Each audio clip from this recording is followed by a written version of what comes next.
अधोगति में शांत हुए जीवों की शांति के लिए गर्भ में कोई बच्चे अगर शांत हो गए, 4 महीना, 6 महीना, 8 महीना, 10 महीना या गर्भ से निकलने के बाद जो बच्चे शांत हो गए हैं, उन जीवों के कल्याण के लिए आप अगर शिव महापुराण की कथा श्रवण कर रहे हैं तो निवेदन केवल इतना सा रहेगा कि आप 7 दिन की कथा पूर्ण तरह से श्रवण करें। किसी को कथा का प्रसाद अगर बांटना है तो हम तो आपसे इतना ही कहेंगे कि जो लिंक आपके पास में आ रही है या जो कथा आप सुन रहे हैं, अपने रिश्तेदारों को भी फोन कर कर बोल दें कि महापुराण की कथा कुबेरेश्वर धाम से जीवों के कल्याण हेतु चल रही है। और एक निवेदन और, आप तो कथा में आ जाते हैं,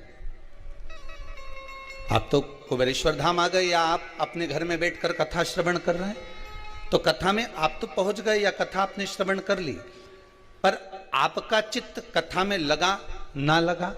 आपने शिव महापुराण की कथा श्रवण करने के लिए बैठ तो गए, टीवी के सामने भी आप बैठ गए, कथा सुनने के लिए ऑनलाइन कथा श्रवण करने के लिए बैठ भी गए, पर आपका चित्त, आपका मन, आपकी बुद्धि, आपका विचार शंकर से जुड़ा कि नहीं जुड़ा, शिव महापुराण से जुड़ा कि नहीं जुड़ा, ये तो हमको नहीं मालूम। पर इतना जरूर मालूम है कि जिन जिन के घर में इस शिव महापुराण की कथा को पितृमोक्ष के अंतर्गत अपने घर में चालू करा और टीवी का वॉल्यूम अगर तेज कर कर आप श्रवण कर रहे हैं, तो जितनी दूर तक ये कथा जाएगी उतनी दूर में जो भी अधोगति में मरा होगा, जिसकी भी गति बिगड़ी होगी, उसकी तो मुक्ति हो जाएगी, उसका मोक्ष हो जाएगा। हमें ये नहीं मालूम कि आप सुन रहे हैं सही से कि नहीं सुन रहे। आप थोड़ी देर सुने, उठकर चले गए, फिर आए, फिर बैठ गए, या सोफे पे बैठे हो, पांव लंबे कर लिए, पलंग पर लेटे हो, आराम से श्रवण कर रहे हो, जिस भाव से श्रवण करो, कुर्सी पर बैठकर कथा श्रवण करो, अपने अपने घरों में जिस भाव से आप कथा सुन रहे हो, बस इतना सा निवेदन है। जैसे सुबह सुबह आरती लोग मंदिर में करते हैं तो चोंगा चला देते हैं, माइक चला देते हैं, क्यों चला देते हैं? कि उतने जितने भी लोग हैं उसको श्रवण हो जाए, वो आरती का संचार हो जाए। पर शिव महापुराण की कथा इस पितृ पक्ष में अगर आपकी दुकान पर, आपके घर में, आपकी कॉलोनी में चल रही है, तो वॉल्यूम थोड़ा तेज कर कर संपूर्ण जितने भी इस कोरोना महामारी में शांत हुए हो, या हमको तो दिखते ही नहीं है कि कोई जीव मर गया तो शांत होने के बाद वो इधर उधर भटक रहा है, पर शिव महापुराण के शब्द उसके कानों में जाएंगे, इस हवन का भाग उसके कानों में जाएगा, तो यह विश्वास है कि उस जीव का कल्याण स्वतः ही हो जाएगा।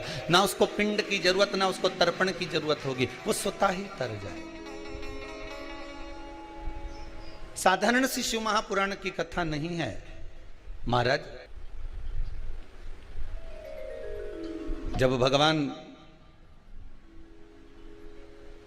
देवादिदेव महादेव ने भगवान ब्रह्मा जी से कहा कि सृष्टि का संचार करिए, सृष्टि का निराकरण करिए, इस सृष्टि को निर्माण करना प्रारंभ कर दीजिए, भगवान शिव ब्रह्मदेव से कह रहे हैं आप सृष्टि को रचिए।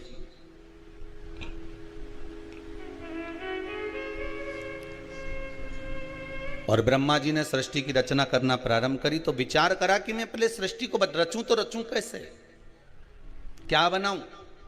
भगवान शंकर ने अपना अर्धनारीश्वर स्वरूप का दर्शन दिया है भगवान ब्रह्मदेव को। ब्रह्मा जी आधा पुरुष बना दो, आधा स्त्री बना दो। अब ब्रह्मा जी की बुद्धि में क्या बैठा? देखो, कथा कहने वाला व्यक्ति कथा कह देगा, माता पिता को जो शब्द कहना है वो माता पिता कह देंगे, घर के बुजुर्ग को जो शब्द कहना है वो घर के बुजुर्ग कह देंगे। पर आपकी बुद्धि कैसी है, आपका चित्त कैसा है, आपका विवेक कैसा है, आप कितना किस तरह से झेल रहे हैं, कितना किस तरह से ग्रहण कर रहे हैं, ये आपके ऊपर है। एक गिलास में पानी है, थोड़ा सा भरा हुआ,